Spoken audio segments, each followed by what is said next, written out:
আমরা ডক্টর ইউনূসকে বলতে চাই, অনতি বিলম্বে আল বাল ফাউলকে ছেড়ে দেওয়া তো দূরের কথা, তাকে বাইতুল মুকাররমের সামনে প্রকাশ্যে মিডিয়ায় প্রকাশ করে তাকে ফাঁসির কাস্টে ঝুলাইতে হবে।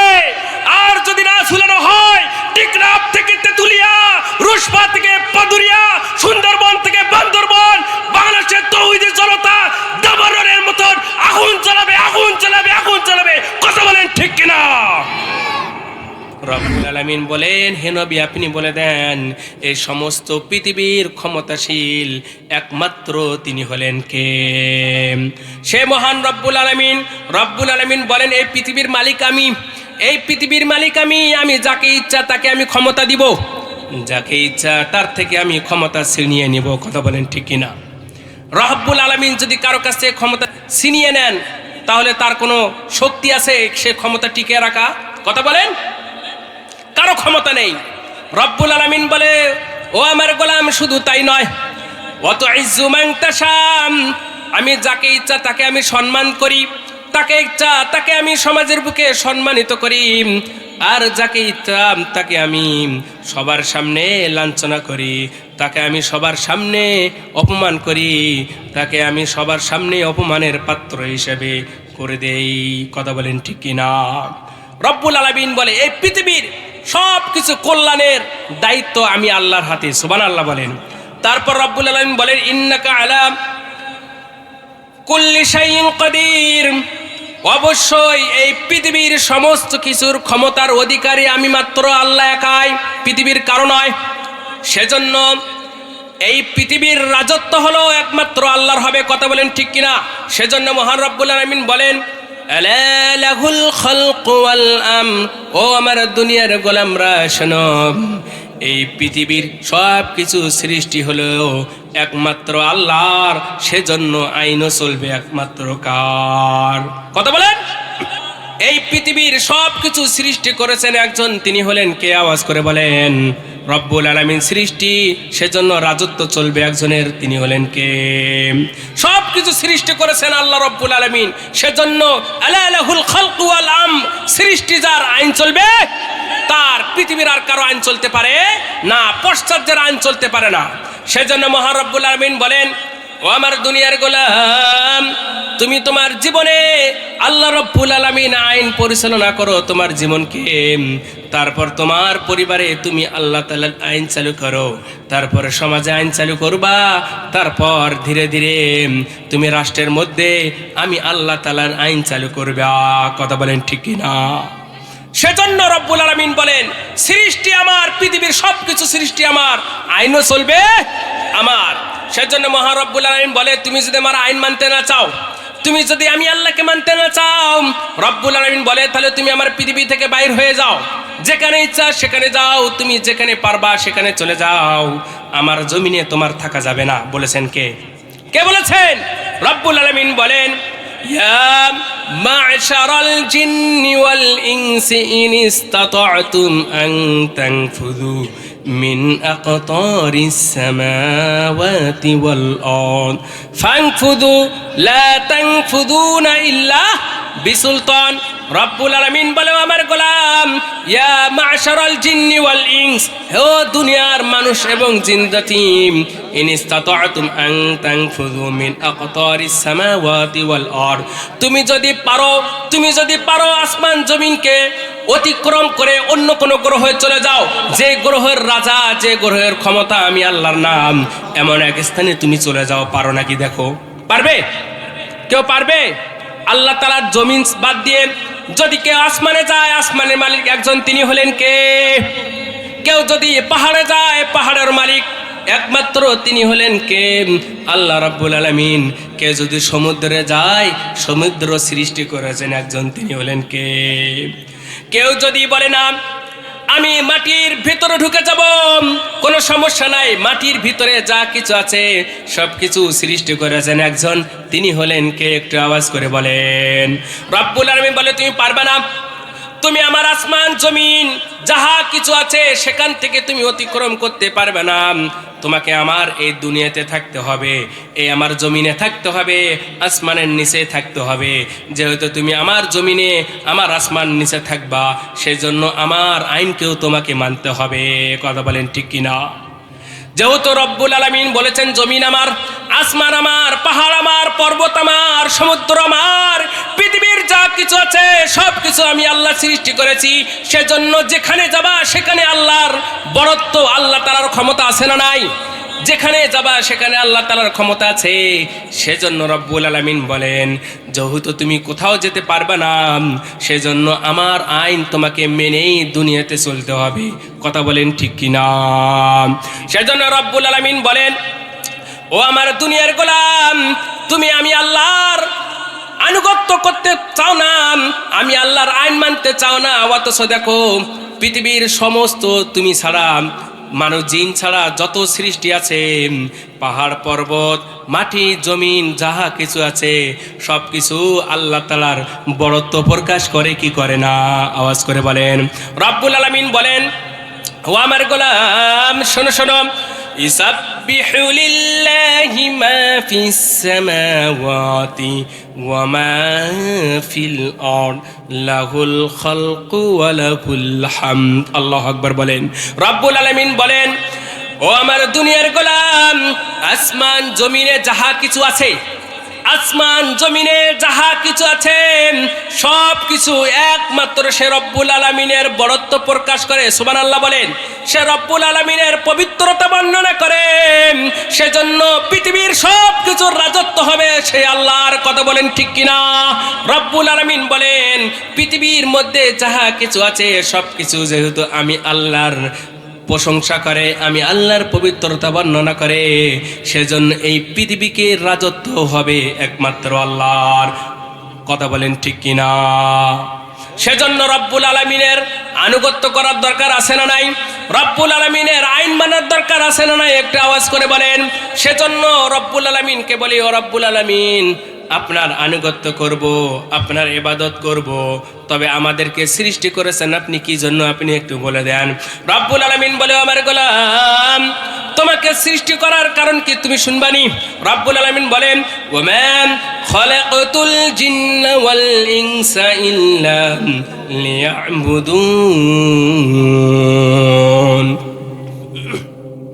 রব্বুল আলামিন বলেন, ও আমার গোলাম, আমি মানুষকে সৃষ্টি করেছি, আমি জিনকে সৃষ্টি করেছি কেবলমাত্র শুধুমাত্র আমি আল্লাহর ইবাদত করার জন্য। সুবহানাল্লাহ বলেন। তাহলে আপনাকে সৃষ্টি করার উদ্দেশ্য হলো আল্লাহ তাআলার ইবাদত করা। আল্লাহ তাআলার ইবাদত করার জন্য রব্বুল আলামিন আপনাকে সৃষ্টি করেছেন। আবার যদি রব্বুল আলামিনকে বলে, আল্লাহ আপনার ইবাদত করব কেন? রব্বুল আলামিন বলে, আমার গোলাম, তুমি যদি আমি আল্লাহর ইবাদত করো তাহলে তুমি মুত্তাকি হয়ে যাবা, পরহেজগার হয়ে যাবা, আল্লাহ ভীরু হয়ে যাবা। পৃথিবীর কাউকে তুমি পরোয়া করবে না, পৃথিবীর কাউকে তুমি ভয় করবে না, কোন নিন্দুকের নিন্দাকে তুমি পরোয়া করবে না। একমাত্র শুধুমাত্র কেবলমাত্র তোমার মাথা নোয়াবা আমি আল্লাহর সামনে। কথা বলেন ঠিক কিনা? রব্বুল আলামিন বলেন, ইয়া আইয়ুহান নাসু উবুদু রাব্বাকুমুল্লাযী খালাকাকুম ওয়াল্লাযীনা মিন ক্বাবলিকুম লাআল্লাকুম তাত্তাকুন। রব্বুল আলামিন বলেন, ইয়া আইয়ুহান নাস, হে মানুষ, উবুদু রাব্বাকুমুল্লাযী, তুমি তোমাদের পূর্বর ইবাদত করো যিনি তোমাদেরকে সৃষ্টি করেছেন। শুধু তোমাদেরকে সৃষ্টি করেন নাই, তোমাদের পূর্বে যারা চলে গিয়েছে তাদেরকে সৃষ্টি করেছেন একজন, তিনি হলেন কে? আল্লাহ তাআলা সৃষ্টি করেছেন শুধু তোমাকে না, তোমার পূর্বে যারা চলে গিয়েছে তাদেরকে সৃষ্টি করেছেন সে রব্বুল আলামিন। তিনি বলেন, যেহেতু তোমাদেরকে সৃষ্টি করেছেন, তোমাদের পূর্বে যারা চলে গিয়েছে তাদেরকে সৃষ্টি করেছেন, সে রব্বুল আলামিনের তোমাদের ইবাদত করার দরকার আছে না নাই? আওয়াজ করে বলেন। বলতেছে, দেখো তোমরা যদি আমার ইবাদত করো তোমাদের ফায়দা কি হবে? লাআল্লাকুম তাত্তাকুন, তোমরা মুত্তাকি হয়ে যাবা, তোমরা আল্লাহ ভীরু হয়ে যাবা, তোমরা আল্লাহওয়ালা হয়ে যাবা। আর যারা আল্লাহওয়ালা হয় তাদের পুরস্কার রব্বুল আলামিন জান্নাত ঘোষণা করেছেন, কি করেন নাই? আওয়াজ করে বলেন, কথা বলেন। রব্বুল আলামিন বলেন, যারা আমার দুনিয়াতে আল্লাহওয়ালা হয়ে যাবে, মুত্তাকি হয়ে যাবে, তাকওয়াওয়ালা হয়ে যাবে, তাদের জন্য আমি রব্বুল আলামিন জান্নাতুল ফেরদৌস রেডি করে রেখেছি। সুবহানাল্লাহ বলেন। শুধু তোমাদের তাকওয়াওয়ালা হলে হবে না, তাকওয়াওয়ালার সাথে সাথে তোমাদের দুনিয়ার বুকে তোমাদেরকে আমার শুধু কোরআন দিয়ে নামাজ পড়লে, কোরআন দিয়ে তসবিহ তাহলিল যদি তোমরা পাঠ করো, কোরআন দিয়ে তোমরা শুধু মিলাদ কায়েম পড়াইলে হবে না, কোরআন দিয়ে তোমাদেরকে এই দুনিয়াকেও চালাইতে হবে। কথা বলেন ঠিক কিনা? দুনিয়া চলবে কোরআনের আইনে। কোরআন যেভাবে বলেছে, কোরআন যেভাবে চলতে বলেছে সেভাবে মুমিনদের চলার দরকার আছে না নাই? কথা বলেন। সেজন্য মুমিনদেরকে চলতে হবে কোরআন অনুযায়ী। কেউ যে বলে না আমি কোরআন মানি না, কোরআনকে আমি বুঝি না, কোরআনকে আমি চিনি না, রব্বুল আলামিন বলে ও আমার বান্দা, আমিও তাহলে তোমাকে চিনি না, তোমাকে বুঝি না, তোমাকে জানি না। যে আমার কোরআনকে মানবে, যে আমার কোরআনকে বুঝবে, আমি আল্লাহ তাকে ভালোবাসবো। শুধু তাকে ভালোবাসবো না, তাকে মোহাব্বত করব। শুধু মোহাব্বতে করব না, তাকে আমি আমার বিশ্বনবীর সঙ্গে জান্নাতের মধ্যে প্রবেশ করাবো। সুবহানাল্লাহ বলেন। সেজন্য রব্বুল আলামিন বলেন যে আমার ইবাদত করবে, যে আমাকে মানবে, যে আমাকে আমার আইন অনুযায়ী চলবে, তার কাল কিয়ামতের মাঠে হাসর হবে আমার বিশ্বনবীর সঙ্গে। শুধু হাসরে হবে না, বিশ্বনবীর সঙ্গে তাকে আমি জান্নাতে দিব। আর যারা বিপরীত কাজ করবে, আমার কোরআনকে মানবে না, আমার নবীর সুন্নতকে মানবে না, আমার আইন মানবে না, আমার আইন অনুযায়ী চলবে না, সে হবে আবু জাহেলের সাথী। কার সাথী? সে হবে আবু জাহেলের সাথী, সে হবে উতবার সাথী, সে হবে ফেরাউনের সাথী, সে হবে নমরুদের সাথী। শুধু সাথী হবে না, কাল কিয়ামতের মাঠে তাকে কিয়ামত করাবো আবু জাহেল, উতবা, সাইবা, ফেরাউনের সাথে। কথা বলেন ঠিক কিনা? শুধু তাই নয়, তাদের সঙ্গে আমি সিরিয়াল করব। আগে বড় বড় কাফের মুশরিক লিডারদেরকে রাখবো। এরকম সিরিয়াল করতে করতে যারা আমার আইন মানবে না, আমার ইবাদত করবে না, আমার রসুলের কথা অনুযায়ী, সুন্নত অনুযায়ী নিজের জীবনকে সুন্দরভাবে পরিচালনা করবে না, তাদের সিরিয়াল আমি তাদের পরে লাগাই দিব। শুধু তাই নয়, তাদেরকে আমি জাহান্নামের মধ্যে একসঙ্গে নিক্ষেপ করব। শুধু এমন স্থানে নিক্ষেপ করব যে স্থানে একবার যে ঢুকবে, কখনো কোনো দিন সেখান থেকে তাকে বাহির করা হবে না। বলেছেন কে? কথা বলেন, বলেছেন কে? রব্বুল আলামিন বলেন, ইন্নাল্লাযীনা আমানু ওয়া আমিলুস সালিহাতি কানাত লাহুম জান্নাতুল ফিরদাউস, জান্নাতুল ফিরদাউসি নুজুলা খালিদিনা ফিহা লা ইয়াবগুনা আনহা হিওয়ালা।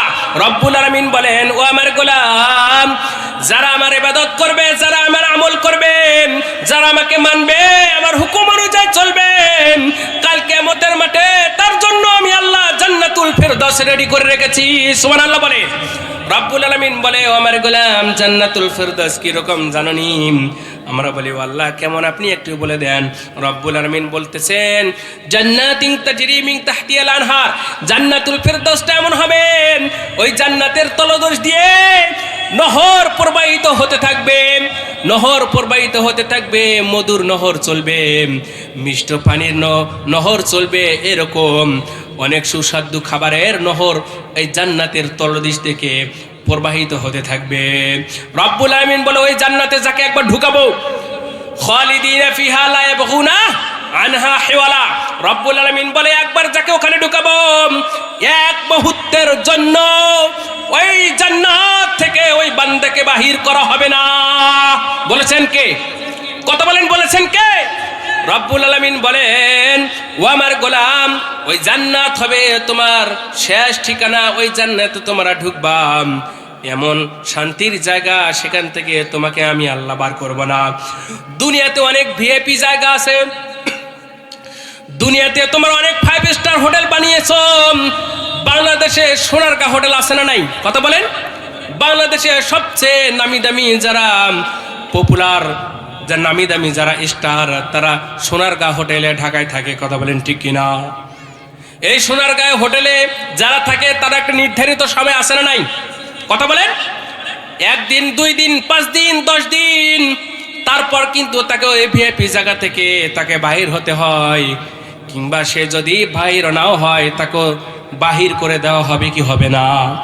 রব্বুল আলামিন বলে, পৃথিবীর যতই সুন্দর জায়গা থাক না কেন, তুমি সেখানে গিয়ে বেশি দিন থাকতে পারবে না। নির্ধারিত একটা সময় দেওয়া আছে, নির্ধারিত সময় তুমি অতিক্রম করতে পারবে না। রব্বুল আলামিন বলেন, ও আমার গোলাম, এই জান্নাত এমন একটি জান্নাত, এই জান্নাতে যখন তোমাকে আমি ঢুকাবো, এই জান্নাত এমন আরামদায়ক, সেখান থেকে তোমাকে এক মুহূর্ত, 1 ঘন্টা 1 সেকেন্ডের জন্য বাহির করে দেওয়া হবে না। সুবহানাল্লাহ বলেন। সেজন্য এরকম জান্নাত পেতে গেলে আল্লাহর হুকুম মানার দরকার আছে না নাই? আমরা সবাই আল্লাহ তাআলার হুকুম মানি, আমরা সবাই আল্লাহ তাআলার জিকির করি, আল্লাহ তাআলার প্রশংসা করি। কারণ পৃথিবীর সব কিছু রব্বুল আলামিনের প্রশংসা করতে পারলে আপনি আমি আল্লাহ তাআলার মুমিন হয়ে কেন প্রশংসা করতে পারবো না? কথা বলেন ঠিক কিনা? আমরা সবাই প্রশংসা করি, কিন্তু বাংলাদেশে কিছু আউল বাউল ফাউল ব্যক্তি আছে, আল্লাহ তাআলার প্রশংসা তো করার দূরের কথা, আল্লাহ তাআলাকে নিয়ে কটূক্তি করে। কথা বলেন ঠিক কিনা? আমাদের স্পষ্ট কথা, এরকম আউল বাউল ফাউলদের পক্ষে যারা নিবে তাদেরকেও আমরা বাংলার জমিনে ছেড়ে কথা বলবো না। কথা বলেন ঠিক কিনা? এই যে আপনারা দেখেছেন কিছুদিন আগে আবুল সরকার নামে একজন ফাউল লোক, সে বাউলের গান গেয়ে বেড়ায়, শুধু অনেক দিন আগ থেকে সেই আল্লাহ তাআলাকে নিয়ে কটূক্তিমূলক কথা সে বলেই চলতেছে। যখন তাকে গ্রেফতার করা হলো, গ্রেফতার করার পর কিছু মানুষ তার পক্ষ নিয়েছে, তার মধ্যে আছে হুজুরদের মধ্যে একদল, আবার রাজনীতিবিদ যারা করে তাদেরও একদল আছে। কথা বলেন ঠিক কিনা? মুসলমান কথা বলতে হবে, কথা বলেন ঠিক কিনা? কিন্তু আপনি লক্ষ্য করেন, যারা এই বাংলাদেশে মুসলমানদের মধ্যে থেকে টুপিওয়ালা দাড়িওয়ালা হুজুর কোয়ালিটি কিছু মানুষ তার পক্ষ নিয়েছে, তাদের মধ্যে একজন উল্লেখযোগ্য হলো আলাউদ্দিন জিলাপি। আলাউদ্দিন কি? জিলাপি। তাকে জিহাদি অনেকে বলে, আমি তাকে জিহাদি মনে করি না। কারণ যখন ইসলামের বিরুদ্ধে কোনো কিছু আঘাত আসে, ওই জিলাপিকে ঘর থেকে বাইর হওয়া দেখা যায় না। কথা বলেন ঠিক কিনা? এই ঘরের মধ্যে ঢুকে থাকে সে, তার খাঙ্কা থেকে তাকে বাইরে হতে দেখা যায় না, খাঙ্কার মধ্যে ঢুকে থাকে। কথা বলেন ঠিক কিনা? তাকে আমি আলাউদ্দিন জিলাপি বলি। সে আউল বাউল ফাউলের পক্ষ নিয়ে কথা বলেছে, তাকে ছেড়ে দিতে হবে। তার দলের উপর নির্যাতন করা হয়েছে, এই ব্যাপারে তার স্পষ্ট বক্তব্য দিয়েছে। আমরা বলতে চাই, আলাউদ্দিন জিলাপি, তুমি তোমার জিলাপি নিয়ে খাঙ্কায় থাকো। যদি ইসলাম বিরোধী করো, যদি কারো নাস্তিক মুরতাদের পক্ষ নিয়ে তুমি কথা বলো, তোমার খাঙ্কা তো দূরের কথা, তখন তসলিমা নাসরিনের মধ্যে পিটায়া বাংলাদেশ থেকে বিতাড়িত কথা হবে। কথা বলেন ঠিক কিনা? শুধু তাই নয়, বাংলাদেশে কিছু রাজনীতিবিদ কিছু সামান্য ভোটের আশায়, সামান্য ভোট পাবে সে আশায় ওই আউল বাউল ফাউলের পক্ষ নিয়েছে। আপনারা এটা জানেন? আমরা বলতে চাই, সামান্য ভোটের জন্য আপনার সারা জীবনের যেটা স্থান জান্নাত, এই জান্নাতকে আপনি হারাইয়েন না। কথা বলেন ঠিক কিনা? এই ঈমানকে বিক্রি করে দিয়েন না। সামান্য ভোট নিয়ে আপনি নির্বাচন করে জিতবেন, এই পৃথিবীতে সারা জীবন থাকবেন না। 500 বছরও থাকবেন না, 200 বছরও থাকবেন না, 100 বছরও থাকবেন না। সামান্য কয়েকটা বছরের জন্য ওই আউল বাউল ফালের পক্ষ নিয়ে যদি আপনি আবার এই ঈমানকে হারান, বিশ্বাস করেন মরে যাবেন। একজন মুমিন বান্দা আপনার জানাজার জন্য লোক খুঁজে পাবেন না। কথা বলেন ঠিক কিনা?